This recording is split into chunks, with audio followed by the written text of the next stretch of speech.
राज्यपाल महोदय ने शुरू तो करो। राज्यपाल अभिभाषण यहाँ पर पढ़ा, हम सब ने उसका अध्ययन किया। कोई भी महामहिम राज्यपाल का अभिभाषण उस सरकार की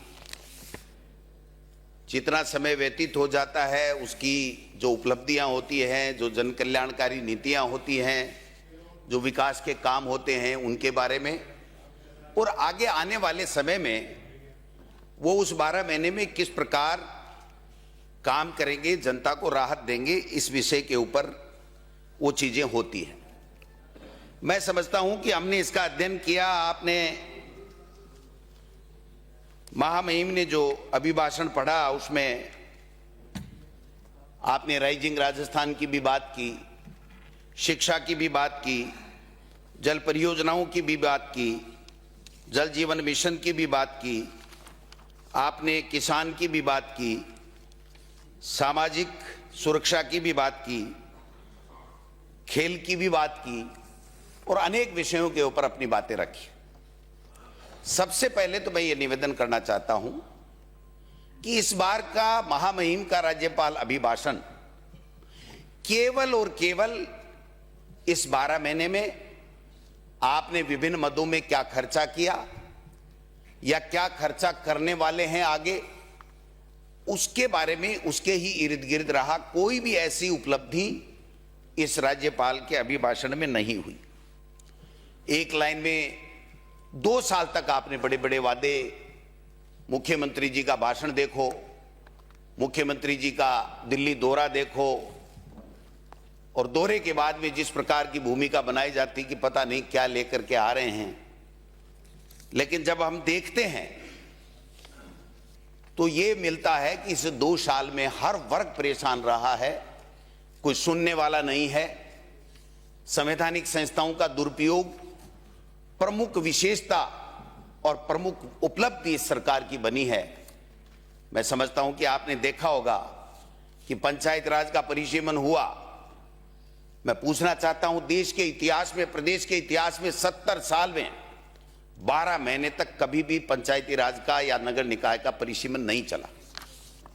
और पहली बार, माननीय अध्यक्ष महोदय, पहली बार सरकारी अधिकारी, मंत्रियों के अलावा जिनको जनता ने नकार दिया, उन लोगों ने पंचायत राज और नगर निकाय का परिसीमन किया। मैं दावे के साथ कह सकता हूं, एक भी परिसीमन का नियम जो इन्होंने, सरकार ने बनाया, एक की भी पालना नहीं की। 5 साल हमारे संविधान में लिखा हुआ है, आर्टिकल 243 ई और यू में, कि पंचायत राज और नगर निकाय के चुनाव होने चाहिए, 5 साल के अंदर होने चाहिए। 6 महीने पहले तैयारी होती है। 1 स्टेट 1 इलेक्शन की बात करते करते करते और यहां तक पहुंचा दिया। राइजिंग राजस्थान का बहुत बड़ी बातें की। क्या हुआ साहब, राइजिंग राजस्थान से क्या हुआ? पंचायत राज के परिसीमन से सबसे बड़ा जो नुकसान हुआ, 3000 करोड़ रुपए हमारे राजस्थान के जो ग्रामीण विकास के लिए लगने चाहिए थे, वो हमारे पैसे नहीं मिले। और 3000 करोड़ रुपए नहीं मिले, क्यों नहीं मिले, इसकी जवाबदारी किसकी है माननीय अध्यक्ष महोदय? मैं पूछना चाहता हूं। जब सरकार बनती है, सरकार चलाते हैं, उनकी जवाबदेही भी बनती है कि वो ये बताएं कि 1 स्टेट 1 इलेक्शन क्या आप पंचायत राज में कर देंगे? अगर आपने 31 मार्च से पहले पहले चुनाव सरकार ने नहीं कराए तो हमारे 3000 करोड़ रुपए ओम स्वाहा हो जाएंगे। केंद्र की सरकार हमारे जब्त कर लेगी, जब्त कर लेगी। नाम चेंज कर रहे हो, चाहे जैसी बातें कर रहे हो। क्या हुआ साहब राइजिंग राजस्थान में? पूछना चाहता हूं, कितने एमओयू धरातल के ऊपर आए, कितने राइजिंग राजस्थान में कौन कौन उद्योगपतियों ने कितना पैसा खर्च किया? मैं कहना चाहता हूं, राइजिंग राजस्थान के नाम से जमीनों की बंदर बांट इस सरकार ने कराई है और भ्रष्टाचार में पूरी तरह लिप्त रही है। खेलों के अंदर कितने हुए साहब? 13 एमओयू, 1 एमओयू उतरा जमीन पर। आईफा में 100 करोड़ बर्बाद कर दिए, खेलो इंडिया में 100 करोड़ रुपए बर्बाद कर दिए, खिलाड़ी नहीं आए। पदक 3, दौड़ने वाला 1। युवा महोत्सव में क्या किया? सैकड़ों करोड़ रुपए बर्बाद कर दिया आपने। युवा महोत्सव के नाम से मुख्यमंत्री नहीं जा रहे हैं, खेल मंत्री खेलों में नहीं जा रहे हैं। ये क्या, कौन सी सरकार है, क्या कर रहे हो, मेरे समझ में नहीं आ रहा। आप देखिए, अमित शाह जी को बुला करके 100 करोड़ रुपए खराब कर दिए, ये नियुक्ति पत्र बांट रहे। एक देश का गृह मंत्री, देश की सुरक्षा का जिम्मा होता है, वो सिपाहियों को नियुक्ति पत्र नहीं बांटता है। हमारे यहां गृह राज्य मंत्री भी नहीं बांटता। जो आप नियुक्ति पत्र के लेके अमित शाह जी को लेकर के आ गए, जो हालात आपने बनाए हैं, बड़ी बड़ी बातें इस राज्यपाल के अभिभाषण में की। 2750 किमी के नई किलोमीटर के ग्रीनफील्ड एक्सप्रेस की डीपीआर हम लोग करेंगे। कहां गई साहब वो डीपीआर आपकी? क्या हुआ? 2 की डीपीआर बनी है, 1 भी शुरू नहीं हुआ। एक हालात ये बने हुए हैं कि 1 पैसे का काम नहीं, कर्मचारियों को तनख्वाह नहीं मिलेगी। अध्यक्ष महोदय, मैं निवेदन करना चाहता हूं, आप देखिए, आपने कहा था यमुना जल लाएंगे, मुख्यमंत्री जी ने आप बड़े जोर जोर से 17 फरवरी 2024 को एक एमओयू किया, राजस्थान के हितों के ऊपर कुठाराघात किया, राजस्थान के हितों को गिरवी रखा हरियाणा के समक्ष। और आज कहां गई वो डीपीआर? 2 साल हो गए, डीपीआर को पूछ रहे हैं लोग। अभी भी राज्यपाल के अभिभाषण में यहां लिखवाया सरकार ने, प्रक्रियाधीन है, जल्दी आ जाएगी। डीपीआर से पानी नहीं आएगा, जनता के आंखों में आंसू आ गए, पानी तो आपका नहीं आया यमुना का। ईआरसीपी राष्ट्रीय परियोजना बड़ी बड़ी घोषणा करके गए थे मोदी जी, कहां गई ईआरसीपी? कहां है? हमने जो 14,000 करोड़ रुपए के, 1400 करोड़ रुपए के जो काम दिए थे, वो पैसा पूरा हो रहा है काम। और आपने जो टेंडर दिए 10,000 करोड़ रुपए से ज्यादा, वो टेंडर केवल और केवल अडानी को टेंडर दिए, इसके अलावा किसी को नहीं दिए। उठा करके देख लेना, आपको और हमको पता ही नहीं है ये खेला क्या हो रहा है। बड़ी बड़ी बातें, ईआरसीबी राष्ट्रीय परियोजना होनी चाहिए, क्यों नहीं होनी चाहिए? जनता राजस्थान के कहां पैसे हैं राजस्थान के पास में? 1,55,000 करोड़ रुपए का कर्जा है आपके यहां। कितना कर्जा है? कोई पूछने वाला नहीं। मनरेगा का नाम चेंज कर दिया, कोई बात नहीं, लेकिन आपने तो राइट टू वर्क की अधिकार ही खत्म कर दिया, हमारा काम का अधिकार खत्म कर दिया। जो 90% पैसा और 100% कच्चे के लिए, लेबर के लिए देते थे, वो 40% कर दिया। कहां से देंगे 40%? हम ताली बजा लें, विपक्ष को कुछ कह लें, हम इनको कुछ कह लें, लेकिन आप बताइए कि राजस्थान के अंदर क्या क्षमता है 40% मनरेगा के अंदर जो नया कानून बनाया उसमें जनता के विकास के काम कराने के लिए? क्या राजस्थान सरकार की क्षमता है? क्या नहीं है। मैं निवेदन करना चाहता हूं, इंदिरा गांधी नहर परियोजना में ये कह रहे हैं हमने जीर्णोद्धार कर दिया। क्या जीर्णोद्धार कर दिया आपने?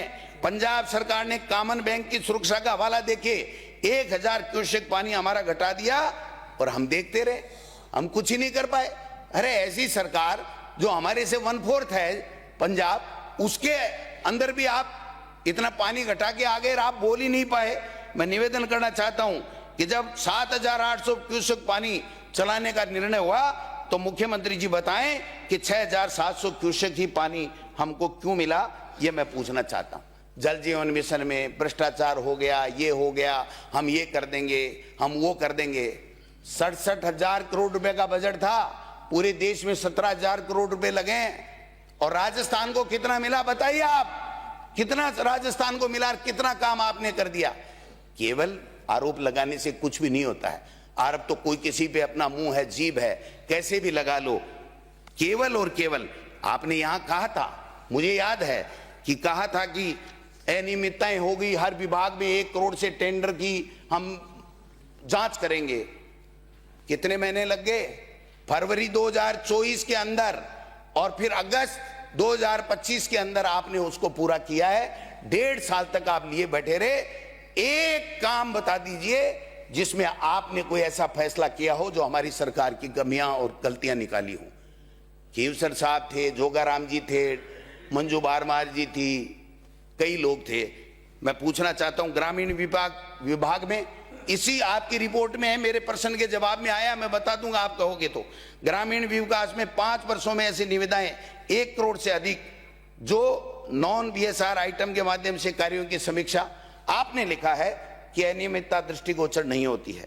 संसदीय कार्य विभाग में 5 वर्ष की निविदाएं 1 करोड़ से ज्यादा, अनियमितताएं दृष्टिगोचर नहीं होती हैं। महिला एवं बाल विकास विभाग में 1 करोड़ से ज्यादा 5 साल के जो टेंडर, उसके अंदर अनियमितताएं दृष्टिगोचर नहीं होती हैं। तो फिर आपने किया क्या, मैं पूछना चाहता हूं। सामाजिक जो सुरक्षा पेंशन है, क्या किया साहब? 22% लोग पेंशन के लिए तड़प रहे हैं, और जिनको बाकी को मिल रहा है ना, वो भी 4-4 महीने से पेंशन नहीं मिल रही है। 4-4 महीने से पेंशन नहीं मिल रही है। ये मैंने पहले भी कहा था कि आप इस राजस्थान को डुबो के रहोगे, क्योंकि आपको तो केवल हिंदू मुस्लिम करना है, आपको झूठ बोलना है, बार बार बोलना है, जोर जोर से बोलना है।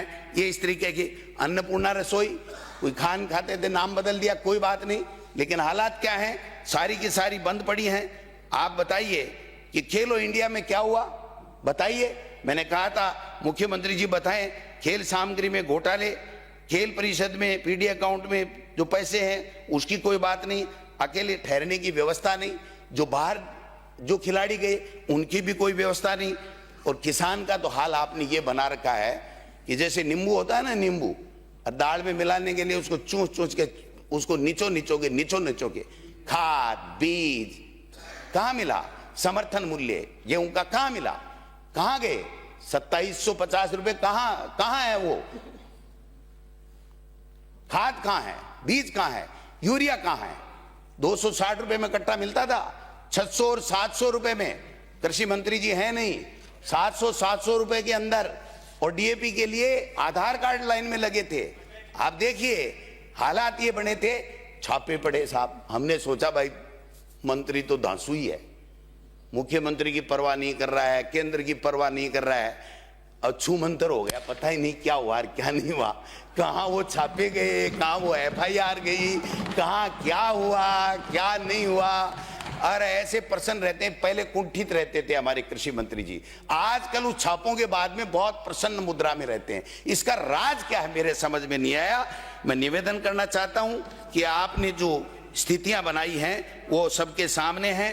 मैं एक बात और निवेदन करना चाहता हूं, महान शिक्षा मंत्री जी, आप ही शिक्षा मंत्री रहे माननीय अध्यक्ष महोदय, महान शिक्षा मंत्री जी, हाँ महान शिक्षा मंत्री जी का देखो आप हाल देखो। कल तो इन्होंने एक जोरदार, पहले तो वही बात करूंगा, मेरे बात तो आप ही रहे। हाँ मैं रहा हूं ना, मैं तो इनकी नजर में कोई कुछ रहा ही नहीं, मैं रहा हूं, आप ही रहे। हाँ महान शिक्षा मंत्री जी, वो बाबा बागेश्वर आया और बाबा जी बन गए, वो तो वही रहे। ये तो शिक्षा विभाग राम भरोसे चला। और कल इन्होंने एक चिट्ठी निकाली है, मैं तो इनकी दाद दूंगा कि भाई कुछ भी कह दो, आरएसएस में तो नंबर 1 आप ही हो मंत्री जी। इन्होंने निकाला कि अध्यापक की प्रतिनियुक्ति की है, 9 दिवसीय महायज्ञ एवं राम कथा का आयोजन कराएंगे मास्टर। क्या बात है, आपने तो बड़ा कमाल कर दिया। पहले तो कह रहे थे कुत्ते घेरेंगे, वहां तक भी समझ में आ रहा था किसी को खाए तो नहीं, अब तो राम कथाएं कराने लग गए आप। और आपका हाल देखो मंत्री जी, आपका हाल देखो, शिक्षा विभाग का जो बेहाल इन्होंने बनाया। आरटी में 5 साल के नियम था हमारी सरकार के समय, इन्होंने 6 साल कर दिया कि पहली क्लास में 6 साल का हो गया, तो 1 साल तो बर्बाद कर दी, एक भी बच्चा नहीं हुआ। 2.25 लाख इनके रहते हुए 2.25 लाख सरकारी स्कूलों के अंदर नामांकन कम हो गया। 1.5 लाख के लगभग टीचर खाली पड़े, 1.5 लाख के लगभग टीचर खाली पड़े। और आपने तो ठोक दिए ट्रांसफर, खड़ा खड़। कौन सी मशीन लाए बाबा जी, इतनी मशीन तो तेज कोई चलती नहीं है। आप बताइए, वो तो छोड़ दो, रुपए पैसे वाला तो जब जो 5,000 का खेल भी कर सकता है, वो कितना ही बड़ा कर सकता है, उसमें कोई बड़ी बात नहीं है।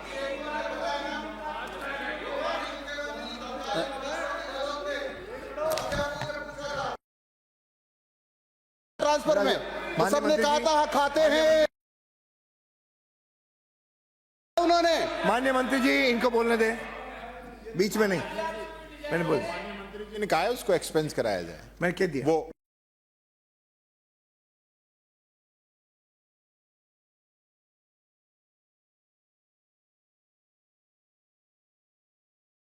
तो अपना काम करेंगे चाहे कुछ भी हो जाए। मैं इनका बुरा भी नहीं मानता, क्योंकि मेरे दादाजी ने कहा था, सर मैं इन पे नहीं कह रहा, मेरे दादाजी ने कहा था कि बेटा बड़ा होके अच्छा व्यक्ति बनना, कभी कीचड़ में पत्थर मत फेंकना।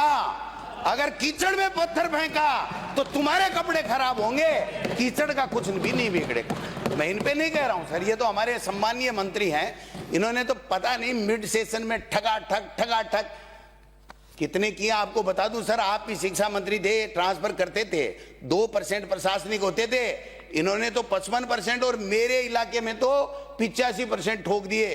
पोर्टल से उठा लिया कि डोटासरा के टाइम आया हुआ है ना, उसको बाड़मेर, जैसलमेर, बच्चियां, दिव्यांग, पता नहीं क्या क्या कर दिया।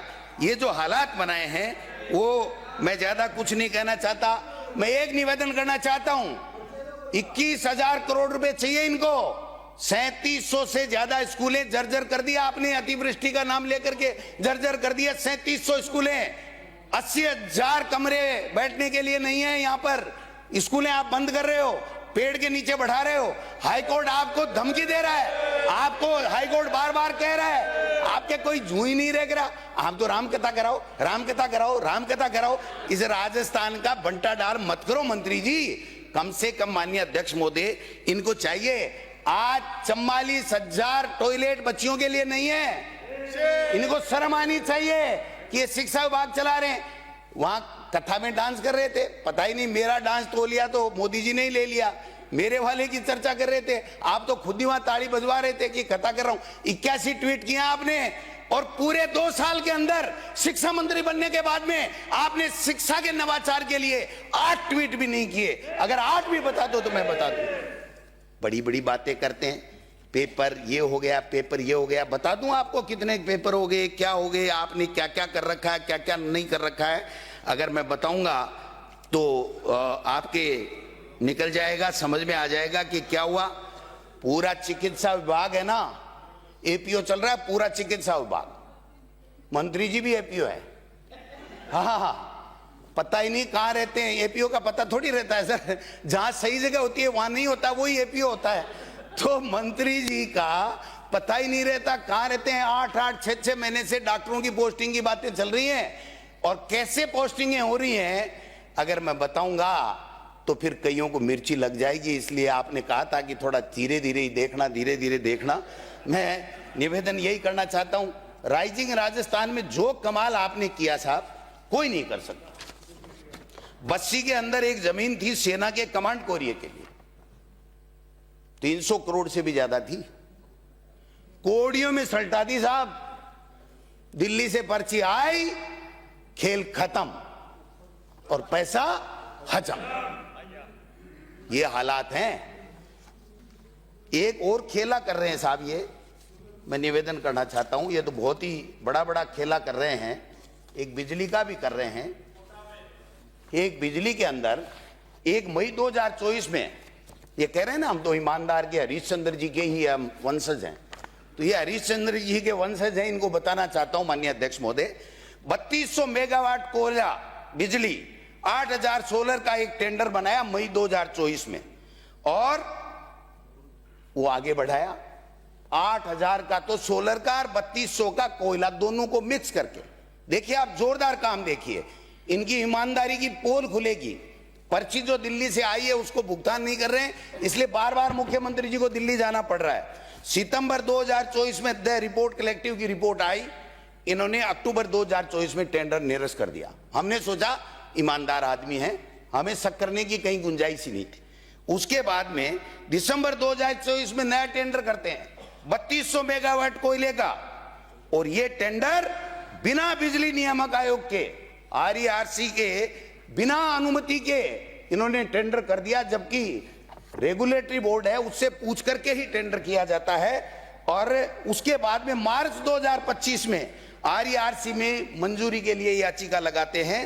18 नवंबर 2025 को राज्य सरकार की याचिका नियामक आयोग ने खारिज कर दी, और खारिज में क्या लिखा वो बहुत ही जरूरी है आप सबके लिए, हमारे लिए, प्रदेश के हित के लिए।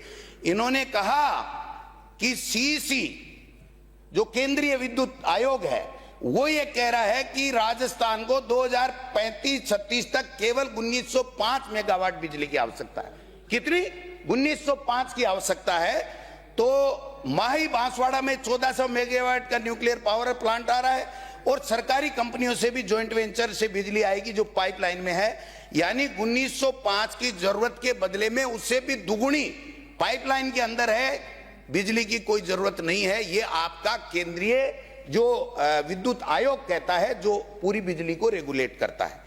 अब क्या होता है सरकार कि इस 3200 मेगावाट की जरूरत नहीं है, ये सीईसी कहता है।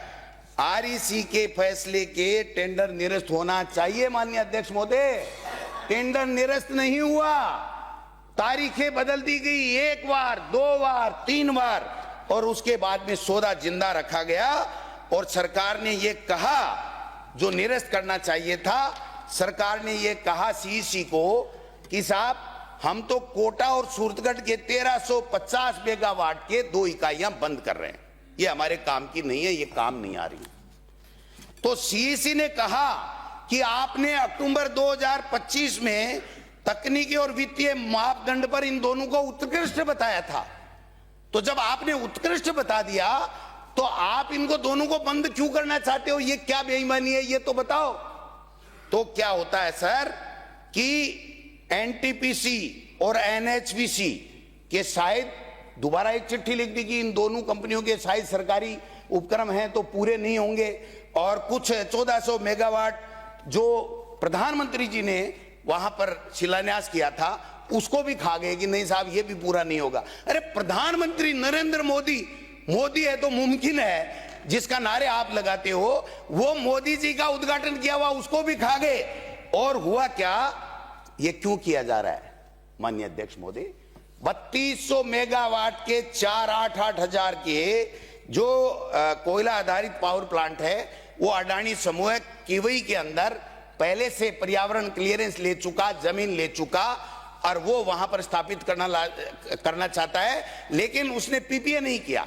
पावर परचेज एग्रीमेंट किसी भी के लिए जब हजारों करोड़ रुपए के सौदे होते हैं, तो जब तक पावर परचेज एग्रीमेंट नहीं किया जाता तब तक वो सौदा नहीं होता है। तो बिना पीपीए ये एग्रीमेंट करना चाहते हैं, बिना किए ही ये इनको देना, किसके लिए देना चाहते हैं? वो अडानी को देना चाहते हैं। मैं आरोप है मेरा कि मुख्यमंत्री जी आप बार बार जो दिल्ली जा रहे हो ना, आपको धमका रही है ऊपर के लोग, नेता लोग ये कह रहे हैं कि वो क्या हुआ कोयले वाले का, अडानी नाराज हो रहा है, अडानी नाराज हो रहा है। मैं पूछना चाहता हूं कि जब आपका केंद्रीय विद्युत आयोग ये कह रहा है कि बिजली की आवश्यकता है ही नहीं, जितनी बिजली आपको चाहिए वो तो पाइपलाइन में है 2035 और 36 तक, तो आप 3200 मेगावाट बिजली का प्रोजेक्ट किसको देना चाहते हैं, ये हम लोग पूछना चाहते हैं। एक और है इसमें साहब, ये जल्दीबाजी भी कर रहे हैं, इसलिए कर रहे हैं कि अप्रैल के अंदर जो जापान की टेक्नोलॉजी का सौदा होने वाला है, तो ये भेल से उपकरण ले रहे हैं महंगे दामों में, जिससे महंगा बेच सकें, और जनता का पैसा, राजस्थान के लोगों का पैसा है, वो उनकी उद्योगपति की जेबों में जा सके।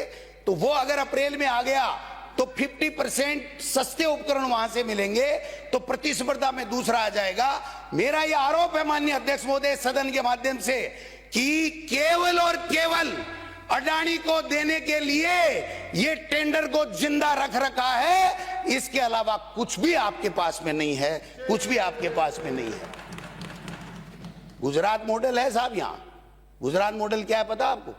गुजरात की कंपनी आएगी, टेंडर लेगी, एडवांस पैसे लेगी, और जब गारंटी की बात आएगी तो फर्जी गारंटी पकड़ा देगी। हुआ है ना रिन्यूएबल एनर्जी में, अक्षय ऊर्जा निगम के अंदर ये हुआ है ना सर, 456 करोड़ के टेंडर, 46 करोड़ एडवांस, और आज की तारीख तक पता नहीं। ये कह रहे हैं ना हम तो ईमानदार हैं, बहुत बड़े ईमानदार हैं ना, ये बहुत बड़े ईमानदारों को मैं पूछना चाहता हूं कि आप इतना ही ध्यान नहीं रखते, हम पे तो आरोप लगा देते हो चाहे जैसे।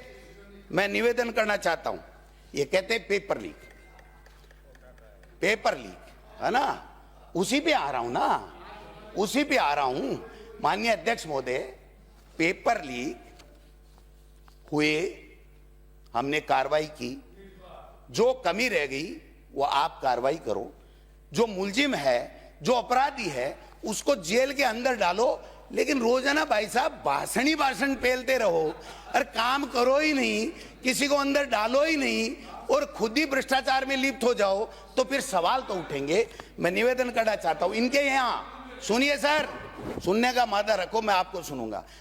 अलवर के अंदर एनसीसी का पेपर आउट, कक्षा 10 का पेपर चूरू में आउट, शेखावाटी यूनिवर्सिटी का पेपर आउट, भरतपुर जोधपुर बाड़मेर में नीट का paper out, national seed corporation का पेपर आउट, RUHS का पेपर आउट, जोगेश्वर खेतर महाविद्यालय में सेकंड ग्रेड का पेपर आउट, नवलगढ़ में RS का पेपर खुला मिला, राजस्थान विश्वविद्यालय में जो फिजिक्स का पेपर है वो आउट। और आप जहां से आते हो अजमेर में ना, वो IMD यूनिवर्सिटी में तो जो ग्रेजुएशन वाले बच्चे की 10वीं क्लास के बच्चे कॉपी चेक कर रहे थे, और ये बड़ी बड़ी बातें करते हैं। मैं पूछना चाहता हूं, जेल प्रहरी 2016 FIR है मेरे पास, अगर किसी को शक हो तो बता दूंगा। रीट परीक्षा 2017 पेपर आउट, रीट परीक्षा 2016 पेपर आउट, रीट परीक्षा 2015 paper out, RS pre 2013 paper out, LDC भर्ती 2013 पेपर आउट, RJS परीक्षा पेपर आउट, कनिष्ठ लेखाकार 2016 पेपर आउट, पुलिस भर्ती 2017 पेपर आउट। हाँ वही बता रहा हूं ना, आ रहा हूं ना 24-25 का। आप क्या करोगे फिर?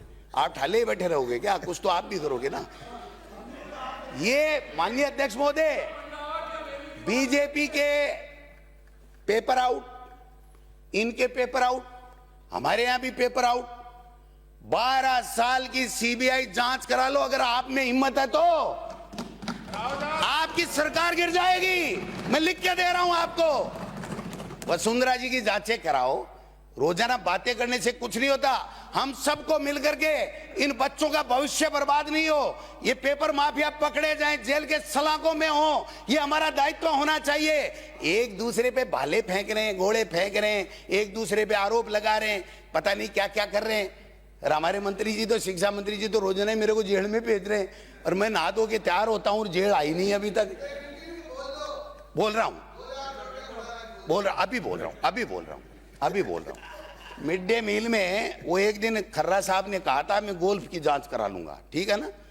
फिर हमारे इन्होंने कहा था कि आप कोई नहीं करा पाओगे, मैं आपको लिख के दे रहा हूं।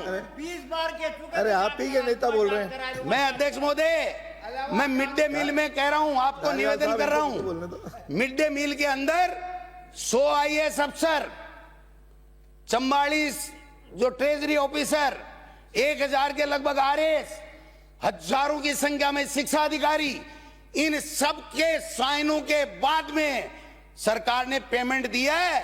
आप में हिम्मत हो तो जांच करा लेना और इनके खिलाफ कार्रवाई कर देना, तब मान जाऊंगा मैं। गोविंदो टासरा कोई काचो गोले है क्या जो गोविंदो टासरा ने खा जैसे हो? गोविंदो टासरा कच्चा गोला है क्या जो खा जाओगे? जब मैं निवेदन करूं, थोड़ा सा ये कह रहे हैं आधा घंटा पर्याप्त है। नहीं सुनो साहब, 2 मिनट, चिंता मत करो। ओजस्वी हैं। मैं ओजस्वी की बात नहीं कह रहा हूं, मैं तो इनकी बात कह रहा हूं।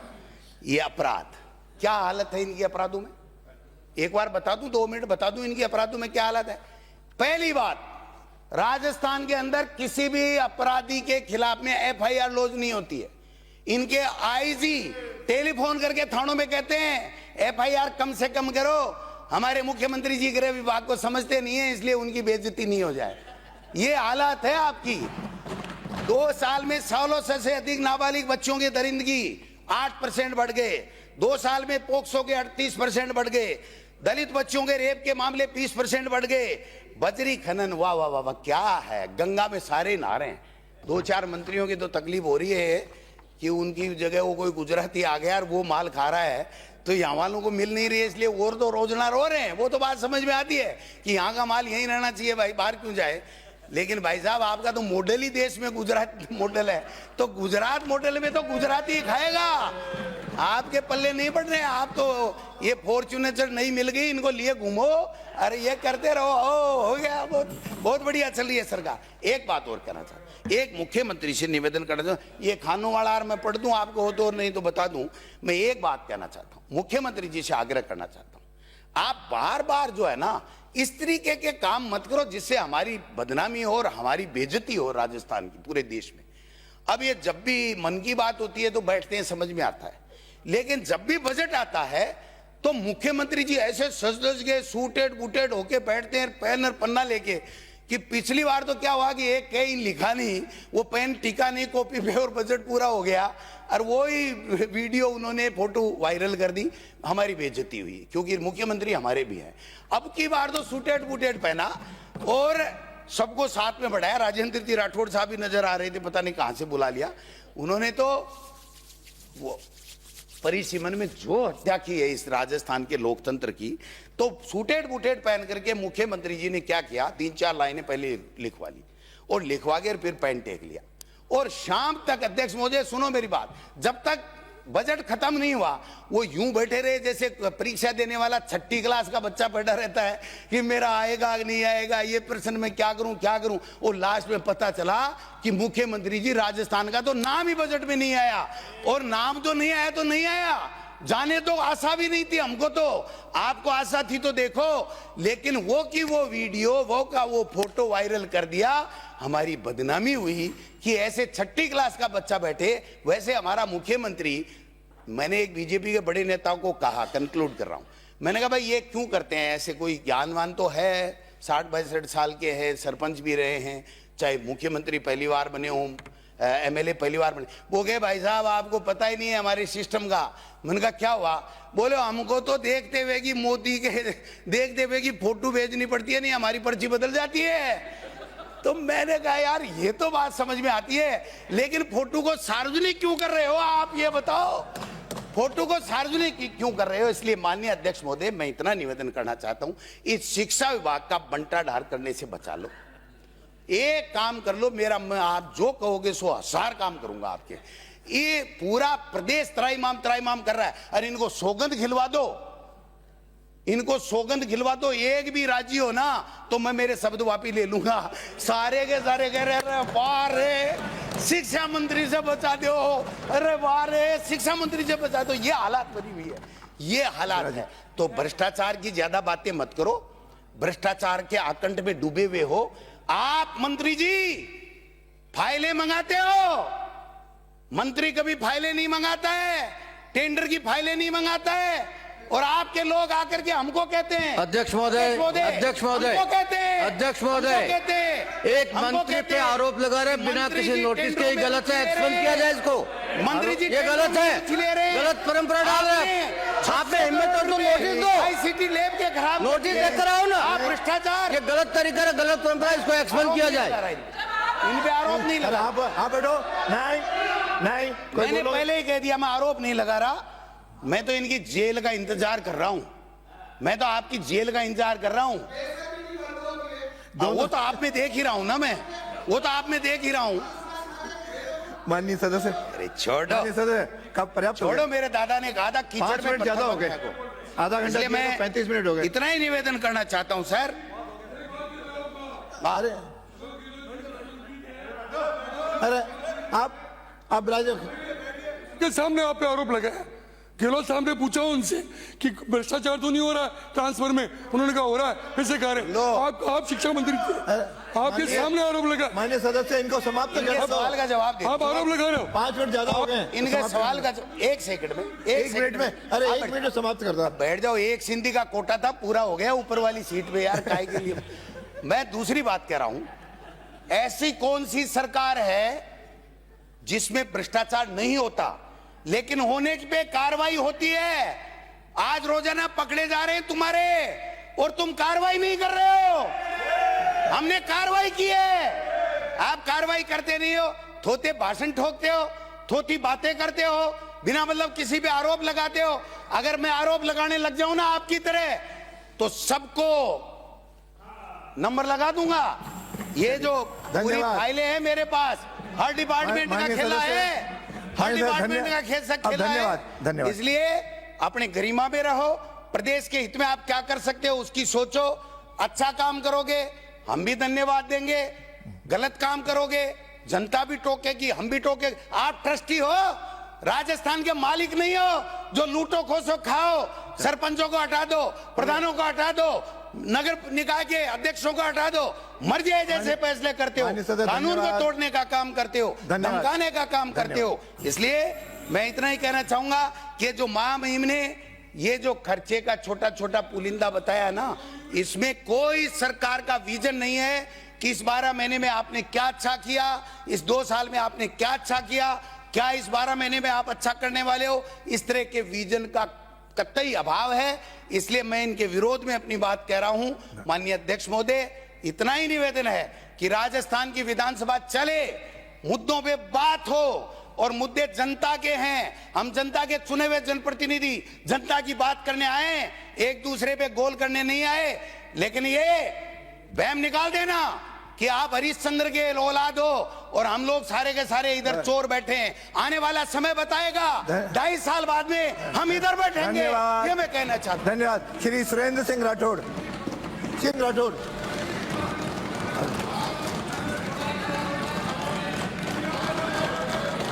आप बोलना, आपके आज आपका भी नाम है, आप बोलना। माननीय अध्यक्ष महोदय, अरे आज आपका भी नाम है, आप बोलना। अरे नहीं, मिस्टर बोल रहा, मिस्टर रोहित, ये बर्दाश्त नहीं करूंगा, आज छठी बार बोल रहे हो।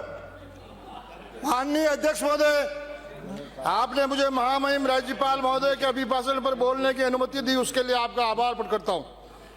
कितने मिनट हुए? मेरे को तो वही चाहिए। आदरणीय देश के प्रधानमंत्री तो इसमें कम करो। श्री नरेंद्र भाई मोदी जी के विकसित भारत 2047 एवं सदन के नेता आदरणीय भजन लाल जी का सपना विकसित राजस्थान का संकल्प 2047 का जो विजन है, वो 2 वर्ष में हमारे के सदन के नेता ने काम करके बताया है। मैं बहुत शांति से आज लोढ़ा साहब को सुन रहा था, लेकिन आज इनका भाषण कोई जमा नहीं, बोली कुछ भी हो। आदरणीय भजन लाल जी के इस छोटे से कालखंड में 2 वर्ष में जिस तरह के काम हुए, 2 साल में आप लोग बार बार ये बोलते हो धरातल पे काम नहीं गए, लेकिन आपको मालूम नहीं है ये 2 बहुत अच्छे प्लानिंग से सरकार इस बार काम कर रही है। और इस 2 साल में वो बजट आए जो पहले आप वो 4 और 5 में लाते थे, ताकि आधी घोषणाएं रह जाती, काम पूरा नहीं होते। मैं दावे के साथ कह सकता हूं कि इतने बड़े काम मेरी विधानसभा में स्वीकृत हुए हैं, वो 4थे और 5वें साल में सब उद्घाटन होंगे, धरातल पर पहुंचने की तैयारी हो रही है, और गांवों में लोगों को इस बात की बहुत खुशी है। आप यह बार बार मैं देख रहा था, आप सुनो, आप तो बहुत सीनियर हो, आप तो सुनो, आप यह बार बार बोले हो। हाँ, उन्हीं को कह रहा हूं मैं तो। नहीं, आप तो वरिष्ठ हो, आपसे मैं कोई बहस करना नहीं चाहता हूं। माननीय अध्यक्ष महोदय, जो जिस तरह से यहां अभी जो भाषण चल रहा था, बार बार पेपर लीक, अब तो आपने पेपर लीक करने में डिग्री ले ली, पीएचडी की। एक भी 2 वर्ष में कोई पेपर लीक नहीं हुआ सरकारी नौकरी। पेपर लीक 19 बार। मैं आपके बीच में, मैं तो बोला नहीं था आपके बीच में। 19 बार पेपर लीक हुए। सरकार आने के बाद एसआईटी गठित की, 140 एफआईआर दर्ज हुई है, 420 आरोपियों को गिरफ्तार किए। और चिंता मत करो, ये अभी छोटी मछलियां पकड़ाई, बड़ी मछलियां भी पकड़ने की तैयारी है।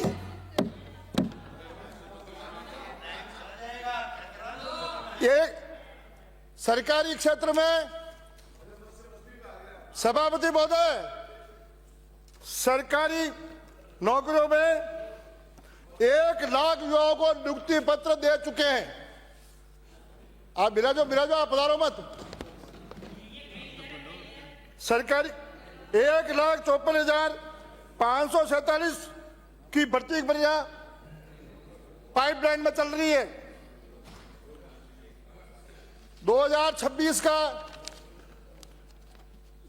सदन के नेता ने कैलेंडर जारी कर दिया है, इसमें 1 लाख युवाओं की और भर्ती होगी।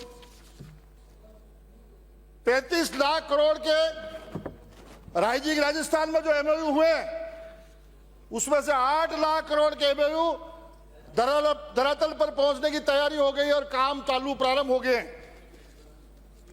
आपने यहां किसानों की भी बड़ी बड़ी बातें की है। हमारे देश के लोकप्रिय प्रधानमंत्री ने किसानों की चिंता की थी और किसान सम्मान निधि प्रारंभ की थी। प्रत्यक्ष महोदय, आप भी यहाँ 5 साल सरकार में थे, कभी सरकार के खजाने से 1000 रुपए किसान के खाते में डाला क्या? लेकिन ये सरकार आने के बाद में 3000 रुपए, 6000 मोदी जी के, आप सुनिए, मेरे सामने मत देखो आप, 3000 रुपए भजन लाल जी की सरकार ने, मोदी जी ने जो 6000 खाते में डाले उसमें लगभग 718 करोड़ रुपए की चौथी किस्त तक डाल दी गई है, किसानों के खाते में पहुंचे। किसान चिंतित होता है, किसान को पीड़ा होती है। मोदी जी ने किसान की चिंता की है और हमारे सदन के नेता ने भी घोषणा की है, जब तक ये कार्यकाल पूरा होगा तो 6+6 होकर के 12,000 रुपए तक का किसानों को सहायता मिलेगी। मैंने आपके भी यहां सुने भाषण, आपने तो कर्जा माफी के लिए जो लोगों की जमीनें बिक गई थी, जमीनें, यदि किसी किसान की जमीन की कुर्कियां की तो आपकी सरकार में कुर्कियां हुई। यहां पर यह भी कहा गया कि पंचायत राज में परिसमन, मैं दावे के साथ कह रहा हूं आपको कि इस बार जो परिसमन हुआ है वो ठीक ढंग से परिसमन हुआ था, लेकिन फिर भी इनडायरेक्ट में डोडासर साहब किसकी तरफ इशारा कर रहे थे मुझे पता है कि वो मेरे ही बड़ा भाई एक राठौड़ था जो इनकी बार बार यह खिंचाई करता था। आज वो सदन के सदस्य जो होते होते ये उनकी तरफ अंगुली उठा के कहते परिसमन उन्होंने किया है, लेकिन परिसमन बिल्कुल सही किया है। और यदि आपके सरकार का परिसमन बताऊं, राजसमंद जिले में 2 विधायक हम भाजपा पार्टी के थे और 2 कांग्रेस में थे। केवल नाथद्वारा और भीम विधानसभा में परिसमन हुआ, क्यों? वहां के दोनों कांग्रेस के नेता जीते हुए थे और उस परिसमन में कोई नियम नहीं। 17 पंचायतों पे देलवाड़ा को पंचायत समिति बना दी गई। भीम विधानसभा में आपका विधायक था, इसलिए 500 की आबादी में पंचायत बना दी गई और वावई लेकर गए, सब एरिया में डोर लेकर के गए और ये चुनाव आया, हम 2 तो वापस जीत के आए, लेकिन 4 के साथ आए वापस विधानसभा। परिसमन इससे ऐसे नहीं होता है। 4 भुजा पंचायत समिति भी की मांग थी 25 साल से। मैं विधायक था, इसलिए आप लोगों ने पंचायत समिति नहीं बनाई। मैं सदन के नेता भजन लाल जी का बहुत बहुत आभार प्रकट करूंगा कि इन्होंने आते ही अभी जो 94 पंचायत समितियां बड़ी, उसमें 94वें नंबर पर बाद में नाम आया था। मैं 4 भुजा में सार्वजनिक घोषणा करके आया था कि मेरे पर भरोसा करो, भजन लाल जी सरकार में भरोसा करो, 4 भुजा गढ़वाल को पंचायत समिति बना के रहेंगे। और जब पहली लिस्ट आई उसमें नाम नहीं आया था तो आपके जो मेरे सामने लड़ने वाले थे ना नेता, उन्होंने मेरा वो वीडियो इतना वायरल किया और 20 दिन बाद सिंगल ऑर्डर दिया। सदन के नेता ने सिंगल ऑर्डर आया कि 4 भुजा गढ़वाल नाथ को पंचायत समिति बनाई जाती है। उसके बाद में वो वापस मेरे को 1 महीने से एरिया में नजर नहीं आ रहे। यही नहीं है, यह सहकारिता मंत्री बैठे, ये पहली बार हुआ है कि सहकारिता में 9 लाख नए सदस्यों को जोड़े गए। ये होता है कि काम करने की इच्छा शक्ति हो तो। और खाद्य मंत्री भी बैठे हैं यहाँ। 54 लाख सदस्यों ने स्वेच्छा से अपने पात्रता छोड़ दी और उसमें 72,78,000 नए लाभार्थियों को फायदा मिला। 3-3 साल तक आपके समय में पोर्टल नहीं खुलते थे। हम कई बार रिक्वेस्ट करते थे पोर्टल खोलो, लेकिन इतना क्या उसमें हुआ था। यही नहीं है, हमारी सरकार ने गुरु पूर्णिमा महोत्सव आता है, सनातन धर्मीय 511 साधु संतों को गुरु पूर्णिमा के दिन सम्मानित किया था और हर क्षेत्र में विधायक को निर्देश गए थे, संतों के चरणों में हम गए और 5 ऐसे बड़े संत मेरे क्षेत्र में भी उनको सम्मानित किया गया था।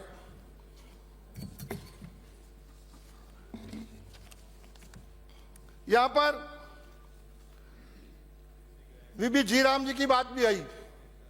मनरेगा चल रहा था, अच्छी बात है, 2006 में उसकी शुरुआत हुई। मुझे इसका अनुभव है, उस समय मैं मंत्री था और राजस्थान में 3 जिलों में पायलट प्रोजेक्ट आया था और मैं डूंगरपुर जिले का प्रभारी था नरेगा की शुरुआत कराने में। अच्छा काम था, अच्छा चला, लेकिन अब ये 2006 में कानून आया और आज चल रहा है 2026। 20 साल तक ये आपकी कांग्रेस के लोगों के दिमाग की नेचर ऐसी हो गई है। अब गया जमाना 30 साल पहले का कि आप लोग गांव में जाते थे, बिजली के खंभे डाल के कहते थे कि लाइट आ रही है। आप पीडब्ल्यू के जेएन को भेजते थे 2 तगारी चूल्हा लेकर के और वो चूल्हा के 2 महीने पहले वहां लाइट डालता था और वो कहते थे क्या है कि रोड आ रही है, पक्की टावर आ रही है, चिंता मत करो। अब वो जमाना गया कुंभलगढ़ में, इसीलिए तो अब कुंभलगढ़ में वो जमाना आपका चला गया है। कई बार चूल्हे के निशान कर करके कह दिया, रोडें बन गई, ठेकेदार खान खंभे डाल के चला जाता था। आज जनता जागरूक है। अब आओ आप देखो कुंभलगढ़ का विकास कैसे हुआ है। और यदि आपको मैं आज कह रहा हूं कि 2 साल के अंदर जो मेरे काम हुए, 5 साल के आपके सरकार के काम निकालो कुंभलगढ़ के। ये तो राजसमंद जिले में रेवेन्यू आती है माइनिंग की, तो वहां लड़ झगड़ के हमने डीएमएफटी का पैसा लगाया 5 साल तक। केंद्र सरकार ने नेशनल हाईवे पास किया था ना, वो पैसा भी 2 साल तक टेंडर नहीं होने दिया, मुआवजा रोक दिया। लोगों के दिया तुम हल्ला करो, 23 के चुनाव में कांग्रेस जीतेगी, हमारा राज आएगा, फिर इस नेशनल हाईवे को हम बढ़ाएंगे। आज की तारीख में आपके वहां पूर्व मुख्यमंत्री राजू देवपुरा साहब विरासते थे, वर्षों तक रहे, 5-5 बार वो इस सदन में मंत्री भी रहे। वो आज दुनिया में नहीं, मैं को आरोप नहीं लगाना चाहता हूं, लेकिन उनके जमाने की सड़कें तो सब टूट गई। ये बीजेपी के जमाने की सड़कें सब मेन रोड थे वो सब अब तो टूट गए ना। 40 साल पहले कोई 4-5 सड़कें कुल बनाई थी, लोग देखते थे यहाँ कुंभलगढ़ में कहां जेल कहां है।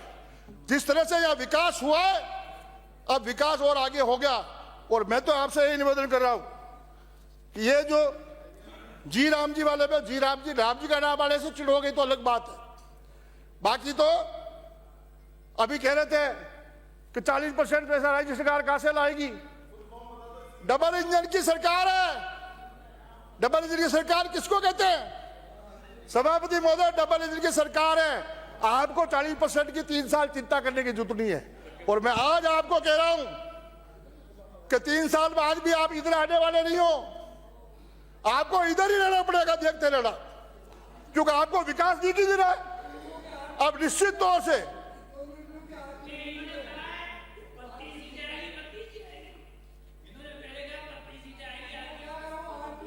आप कोई चिंता मत करो, आप निश्चित रहो। अब यहां पर एक बात और कही थी सभापति महोदय, खाद बीज की तकलीफ हो रही है। अरे आजकल गांव में नहीं पर कई वर्षों से यह चर्चा है कि जब जब कांग्रेस की सरकार आई है तो लोग केवल काल पड़े, और काल के कांग्रेस के एक राशि है। तो यह निश्चित तौर से खाद बीज तो आपको आवश्यकता ही नहीं थी। एक ही बार सरकार ने व्यवस्था की है ना, आपको तो 25% खाद नहीं मटा होगा, आपने 75%, आपसे 3 गुना खाद इस वर्ष 2 साल से बारिश हो रही है। भजन लाल जी भाग्यशाली है कि इनकी सरकार में बारिश भी अच्छी हो रही है, सरकार के सब काम ठीक ढंग से चल रहे हैं।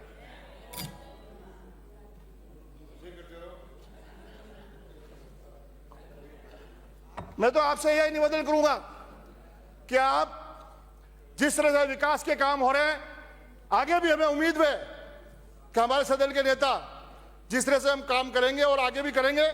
आपने मुझे बोलने का मौका दिया, बहुत बहुत धन्यवाद। श्री हरीश जी चौधरी। सभापति महोदय, दुनिया के हजारों साल के इतिहास में कोई भी देश, कोई भी राज्य अगर बढ़ा है आगे तो उसका इकलौता कारण उस देश की संस्थाएं, और अगर देश फेल हुआ या समाप्त हुआ है उसका कारण भी उस देश की संस्थाएं। इस देश में आज नेहरू जी को तो बहुत कोसा जा रहा है। नेहरू जी द्वारा स्थापित संस्थाओं को इस देश में कमजोर और समाप्त किया जा रहा है। आज से सैकड़ों साल बाद जब इतिहास पढ़ा जाएगा तो इस काल को किस तरीके से, किस नजरिया से देखा जाएगा, ये भी हम लोगों को जिम्मेवारी से अपनी भूमिका निभानी चाहिए। संस्थाओं के माध्यम से क्या क्या होता है? हाँ, इस सदन में हम लोग बैठे हैं, हंस रहे हैं, व्यंग कस रहे हैं। इस राजस्थान का भविष्य, राजस्थान के विद्यार्थियों का भविष्य, रोजगार के संदर्भ में इन संस्थाओं को कमजोर और समाप्त करने की कीमत ये राजस्थान कितनी चुका सका है, और भविष्य राजस्थान की प्रचार प्रसार के अंदर तो 2 वर्ष के प्रचार प्रसार में सैकड़ों करोड़ रुपए खर्च कर आप बहुत महिमा मंडल कर सकते हो, और राजस्थान के विद्यार्थियों के भविष्य के संदर्भ में जिसकी इकलौता लक्ष्य सरकारी नौकरी रहता, 99.9% शिक्षित विद्यार्थियों के, उनके साथ क्या क्या नहीं कर रहे हैं। संस्था के तौर के ऊपर पहले तो इंटरव्यू के अंदर बिना योग्यता के गलत नंबर देकर उनके साथ क्रूर मजाक करी गई। उसके बाद में लगातार पेपर लीक, इधर का उम्मीदवार विधायक उधर आरोप लगा रहे हैं, उधर के इधर आरोप लगा रहे हैं, और लगातार पेपर लीक हो रहे हैं। पेपर लीक के बाद में हद जब हो जाती है जब OMR सीट के माध्यम से आप लोग कह रहे हो कि हमारी कमीज गंदी और आपकी उजल, किसी भी की भी कमीज गंदी हो जाए, सदन पूरे की भी, पर भविष्य के राजस्थान उज्जवल होना चाहिए या नहीं होना चाहिए। वो OMR सीट में क्या हो रहा है सबको पता है, पर हम सब लोग मौन हैं। इस सदन के पास अधिकार है राजस्थान को न्याय देने के लिए। संस्थाएं तो खत्म कर चुके हैं, किसी ने भी अपने खुद के उद्घोषण के अंदर राजस्थान सरकार नहीं बोला। यह सरकार संवैधानिक तौर के ऊपर राजस्थान सरकार है, मुख्यमंत्री की सरकार नहीं होती है या किसी व्यक्ति की सरकार नहीं होती है। OMR सीट के माध्यम से जो क्रूर मजाक हो रही है, सबको पता है कि वो अपराधी कौन है, पर हम लोग इंतजार किसका कर रहे हैं। सभापति महोदय, जो ये सरकारी भर्ती शुरू होती है वो शुरू कहां से होती है? सरकारी भर्ती शुरू जो विज्ञप्ति निकलती है, उस विज्ञप्ति का आधार क्या रहता है कि कितने पद रिक्त है और किस किस श्रेणी के पद रिक्त है। इस राजस्थान में गरूर से हर कोई ये कहता कि हमारी सरकार, पर इस राजस्थान के अंदर रोस्टर, इतनी सरकारें चली गई पर राजस्थान रोस्टर मांग रहा है, वो रोस्टर किसी की सरकार ने नहीं दिया। जो ये पद निर्धारण का व्यवस्था है रोस्टर के माध्यम से, वो रोस्टर राजस्थान को क्यों नहीं मिल रहा है? सभापति महोदय, ये राजस्थान हम लोगों से सवाल पूछ रहा है। वो रोस्टर नहीं मिलने के कारण जो संवैधानिक अधिकार है वो हम गैर संवैधानिक ढंग से उन संस्थाओं को समाप्त कर उन लोगों के हक को बड़ी क्रूरता से उनका हक मार रहे हैं। रोस्टर के बात जब भी आती है तो किसी न किसी बहाने से कूतर्क से उस रोस्टर को हम लोग आगे करते जा रहे हैं।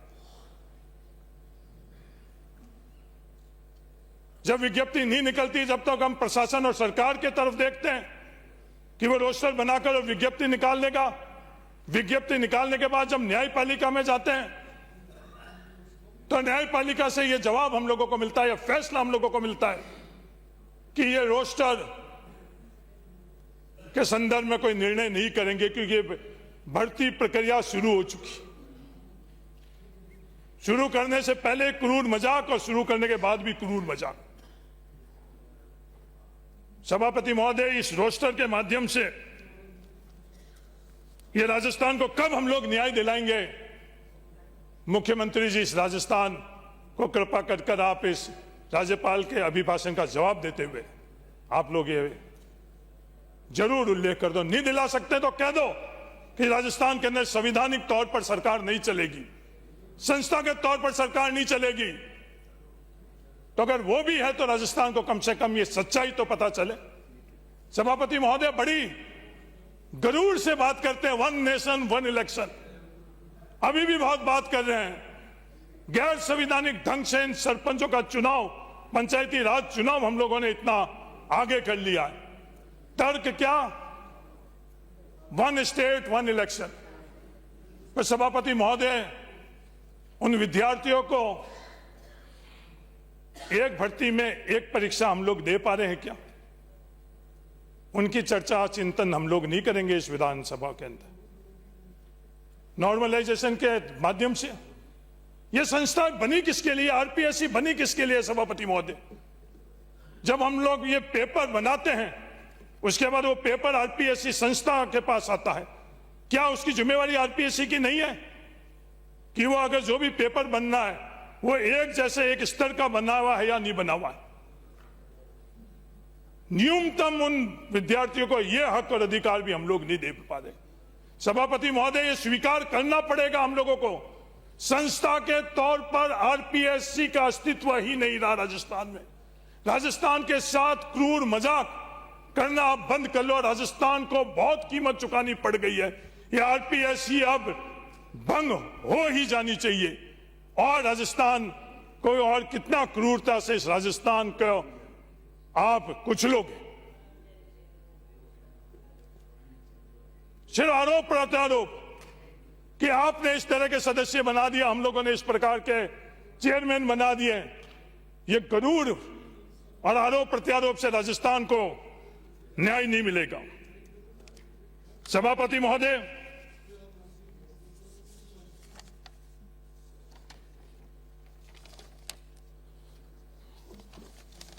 हम लोगों का राष्ट्रीय गीत है वंदे मातरम।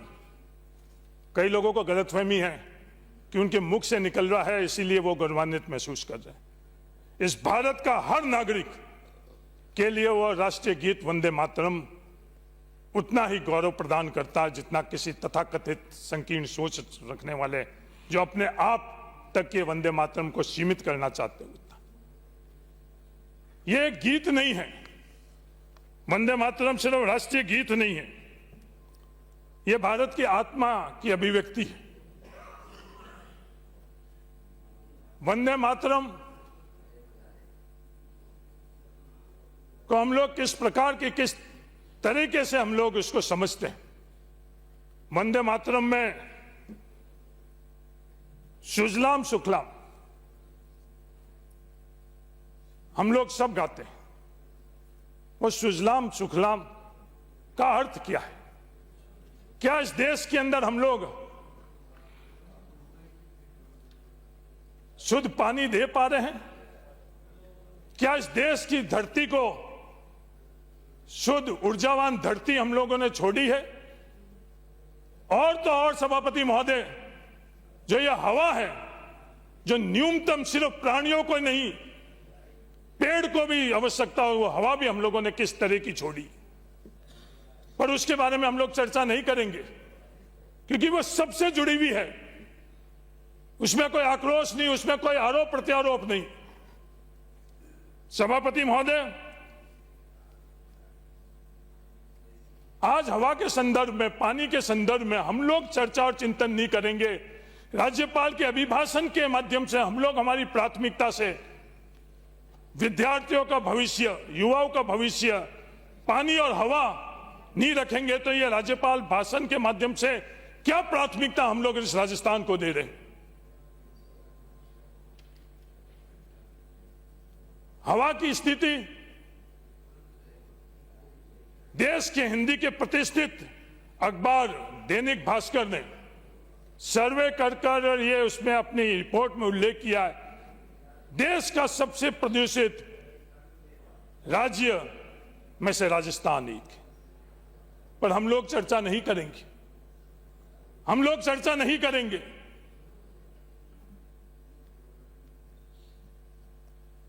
सभापति महोदय, जोधपुर जहां थार का प्रत्येक युवा अपने भविष्य के लिए और वर्तमान के लिए अपने आप को जोड़ता है, आज मैं सदन में भी खड़ा हुआ हूं तो मेरे भविष्य की जड़ों के अंदर अगर किसी ने दिया है तो वो जोधपुर शहर ने दिया है। सभापति महोदय, मैं उदाहरण उसी जोधपुर को देना चाहता हूं जो मेरे लिए आज दुनिया का सबसे प्रियतम शहर है। मैं मेरे घर की बात करना चाहता हूं। आज जोधपुर की क्या हालात बनी हुई है। 2022 की AQI रिपोर्ट में दुनिया के 50वां नंबर, 54वां था उस वक्त, सबसे प्रदूषित शहर जोधपुर था और वह आज 54वें से नीचे ही आया। कोई रिपोर्ट नहीं है, वरना मैं रिपोर्ट भी उल्लेख करता। और जोधपुर के अंदर PM 2.5 की क्या हालात है। WHO कहती है PM 2.5 5 होनी चाहिए। इस जोधपुर के साथ और क्या हम लोग सब मिलकर करना चाहते हैं। 5 के जगह हम लोग कितना गुना इस जोधपुर को और प्रदूषित करना चाहते हैं। कम से कम ये निर्णय तो हम लोग सदन में ले सकते हैं। सभापति महोदय, ICRMA और IIT ने ये रिपोर्ट, अगर आप इजाजत दोगे तो ये रिपोर्ट भी मैं टेबल करना चाहता हूं इस विधानसभा के पवित्र टेबल के ऊपर, सदन में अगर आप इजाजत दोगे तो। 5 के जगह 200 PM 2.5। PM वो नहीं है प्रधानमंत्री जी का कार्यकाल का 2.5 नहीं है। ये जो एयर प्योरिटी का इंडेक्स है वो PM 2.5, उसमें 200, 5 के जगह 200 पर कहीं भी इसकी चर्चा और चिंतन नहीं, कहीं भी हम लोग इसके के संदर्भ में कोई फैसला नहीं कर रहे हैं। किसका इंतजार? सिर्फ PM 2.5 ही नहीं, जो दूसरे भी। और एक और भ्रांति हम लोगों ने फैलाई हुई है कि आउटडोर पोल्यूशन से इंडोर पोल्यूशन कम है, बाहर से घर के अंदर प्रदूषण कम है। यह भ्रांति हम लोगों ने फैलाई हुई है। पर हकीकत क्या है? हकीकत यह है कि आउटडोर पोल्यूशन से ज्यादा इंडोर पोल्यूशन है ज्यादातर घरों के अंदर। यह रिपोर्ट, पहली रिपोर्ट है कोई साइंटिफिक रिपोर्ट, वो ये कह रही है कि घर के बाहर से जिस जहरीली हवा से बचने का कूतर्क देकर हम घरों के दीवारों में रहना चाहते हैं, वो दीवारें हम लोगों को और ज्यादा जहरीली हवा दे रही। तो इस हवा के संदर्भ में यह हवा हम लोगों को जहां से भी मिल रही है वो तमाम स्रोत हम लोग कुचल रहे हैं, रौंद रहे हैं। सरकारें कह रही हैं कि राजस्थान को इतनी बिजली की आवश्यकता है, पर हम लोग फैसले करके राजस्थान को जो बिजली की आवश्यकता है उससे दुगनी नहीं, उससे ज्यादा एक कूतर्क से कि राष्ट्र की आवश्यकता है, एनर्जी नीड है, ऊर्जा की जरूरत है। हम लोगों ने 1000 वर्ग स्क्वायर किलोमीटर इस धार को बर्बाद कर दिया। जब हमें शुद्ध हवा, सभापति महोदय, बड़े लोगों के पास तो पत्थर के मंदिर हुआ करते थे, हमारे पूर्वजों के पास पत्थर नहीं थे। उस खेजड़ी को हम लोग पूजते थे, मंदिर नहीं थे। हम लोगों के पास मंदिर नहीं था, उस खेजड़ी को हमारे पीढ़ियों ने पूजा। उस खेजड़ी को आपने उस नेशनल प्रायोरिटी एनर्जी रिक्वायरमेंट का कूतर देकर उस खेजड़ी को लाखों के तादाद में, और सब मौन है। सिर्फ इकलौती जगह से, मैं जिम्मेवारी से बोलना चाहता हूं, सिर्फ इकलौती जगह से फैसला होता है, एक व्यक्ति से फैसला होता है, क्योंकि संस्था चरमरा गई है। किसी भी जनप्रतिनिधि, किसी भी प्रशासनिक स्तर के ऊपर किसी भी अधिकारी की कोई भी भूमिका नहीं है। फैसला एक व्यक्ति द्वारा लिया जाता है, राजस्थान को रौंद दिया जाता है, राजस्थान को जहरीली हवा की तरफ धकेल दिया जाता है।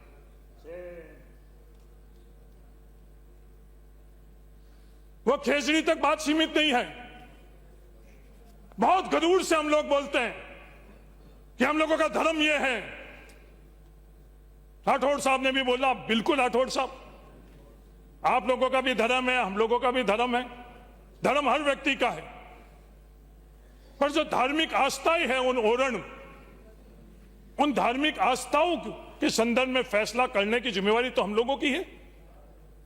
उस ओरण के संदर्भ में, गोचर के संदर्भ में हम लोग क्या कर रहे हैं?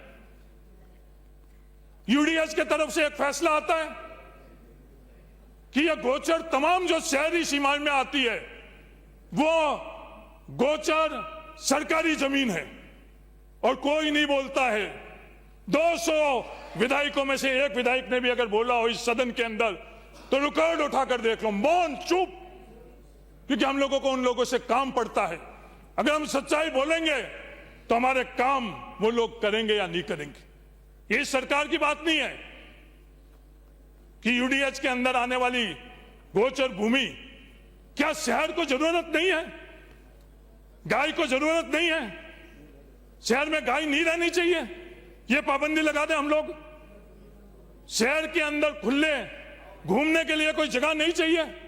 जिस जोधपुर की मैं बात कर रहा हूं, कितनी जगह वहां घूमने के लिए है। जयपुर में सेंट्रल पार्क के तौर के ऊपर शांति धारीवाल जी ने जो व्यवस्था दी है, जब भी सेंट्रल पार्क जाते हैं तो शांति धारीवाल जी को याद करते हैं। कई शिकायतें हैं शांति धारीवाल जी से, पर जो शांति धारीवाल जी ने जयपुर को सेंट्रल पार्क दिया है, तो जोधपुर और बाकी शहर, सिर्फ मैं और शांति धारीवाल जी जो जयपुर रहते हैं, इसलिए जयपुर के अंदर तो सेंट्रल पार्क, बाकी दूसरी जगह इन गोचर को पार्क के तौर पर परिवर्तन करने का यूडीएच आदेश नहीं कर सकता है। शहर को आवश्यकता नहीं है। मेरा हाथ जोड़कर खड़ा जी, मैंने अभी तक आपसे कुछ नहीं मांगा जीवन के अंदर। पहली चीज मांग रहा हूं कि जो गोचर की भूमि है, उसके अंदर आप भविष्य के हित को रखते हुए उसको पार्क के तौर पर या डिम्ड फॉरेस्ट के तौर पर आप छोड़ो, क्योंकि भविष्य हम लोगों का सांस ले सके। क्योंकि गांव तो हमने रहने लायक नहीं छोड़े, गांव रहने लायक नहीं छोड़े। मैं जिम्मेवारी से बोलता हूं कि गांव में खातेदारी के अधिकार के माध्यम से गांव में हम लोग जिंदा रहने की व्यवस्था थी, उस कृषि क्षेत्र को समाप्त कर दिया गया। आज कोई भी खेती नहीं करना चाह रहा है, अगर वो श्रम मद को जोड़ ले तो। कोऑपरेटिव के माध्यम से जो आर्थिक हम लोगों को मदद मिल रही है, वो कोऑपरेटिव सेक्टर हम लोग समाप्त कर चुके हैं। और अंत में जो गांव के विकास के लिए ग्रामीण विकास मंत्रालय के तहत पंचायती राज में काम हो रहा है, उसका क्या हश्र होगा आज से 3 साल बाद? आप लोग वापस सरकार बनाने के लिए और हम लोग भी वापस सरकार बनाने के लिए जब उतरेंगे, जब राजस्थान इस सवाल का उत्तर ढूंढ ले कि अगले 3 साल के अंदर गांव के अंदर नरेगा के माध्यम से जो इकलौता सबसे बड़ा कंपोनेंट है, उसके माध्यम से कितना विकास हुआ। ओरण के संदर्भ में यह हाल, ट्रांसमिशन लाइन,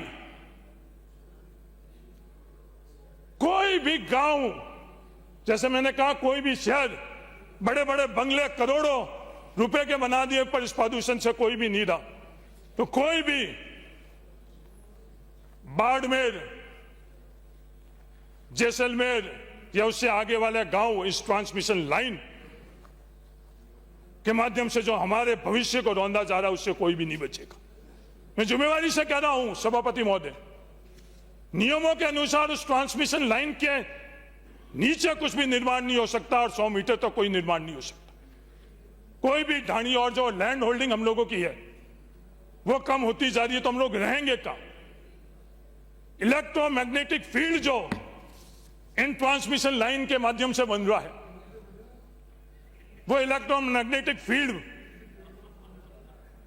के माध्यम से हम लोग वहां की वनस्पति, जीव जंतु और इंसान, इन तीनों के साथ भविष्य में क्या स्थिति गुजर है। कोई भी छोटा बड़ा पशु पक्षी भविष्य में ये ट्रांसमिशन लाइन हम लोगों को वहां नहीं रखने देगी। और हम लोग कूतर्क दे रहे हैं कि नेशनल इंटरेस्ट के लिए 2 बड़े क्रूर नियम बने हुए हैं इन बड़े पूंजीपतियों के लिए। एक ऑयल एंड गैस, जो मेरी खुद की सरकार जिस समय मैं संसद था 2009 से 14 के बीच में जब ये बिल लाई तो उस सदन के अंदर मैंने खुल कर उसका विरोध किया। और दूसरा, ये एनर्जी के संदर्भ के अंदर जो नियम और कानून बनाए हुए हैं उससे वर्तमान और भविष्य को रौंदा जा रहा है। आज तो हम अंगड़ाई ले रहे हैं मंत्री जी, भविष्य किस करवट अंगड़ाई लेगा? मेरा हाथ जोड़कर आप मित्र लोग तो आपस के अंदर बड़ी प्रेम पूर्वक पूरे का पूरा एजेंडा अपने और लेकर आ जाते हो। ये सोच समझकर हम लोगों की प्राथमिकता को डाइवर्ट क्यों किया जा रहा है सभापति महोदय? जो हमारी जरूरत है, राजस्थान की जरूरत है, उनको ये विवाद डाइवर्ट कर कुछ ना कुछ नया विवाद हर रोज, जिससे हम लोगों की मूल आवश्यकता के बारे में कोई भी राजस्थान के अंदर चर्चा नहीं हुई, कोई भी फैसले नहीं हुई। 365 दिन विवादों के माध्यम से हमारी बात को डाइवर्ट करना, इसके अलावा और राजस्थान में कुछ भी नहीं हो रहा है। सभापति महोदय, मेरा आपसे नम्र निवेदन है, अपने अपने तौर से इस खेजड़ी बचाने के लिए हर कोई प्रयास कर रहा है। मैं सिर्फ पक्ष की बात नहीं कर रहा हूं, विपक्ष की बात नहीं कर रहा हूं या निर्दलियों की बात नहीं कर रहा हूं। इस खेजड़ी के संदर्भ में और जो सोलर के माध्यम से कम 2 से 3% टेम्परेचर और बढ़ेगा। आप हम लोगों को बचाओ, इस धार को बचाओ। भजन लाल जी आज है, कल मदन लाल जी हो जाएंगे, परसों और कोई हो जाएगा। सभापति महोदय 22 मिनट हुए। 2 मिनट। सभापति महोदय, और कई विषय थे, बड़े गरूर से कहते हैं हमारी सरकार, भजन लाल सरकार। ये मॉडल क्या दे रहे हो आप? मेरा आपसे निवेदन है, आपने जो बाड़मेर और बालोतरा को अलग किया, आप क्या ये सोच रहे हो उस अलग करने से हरीश चौधरी को यहां रोक लोगे आने से? ये गलतफहमी छोड़ दो। पहले भी भजन लाल जी, आप मुख्यमंत्री रहते हुए आप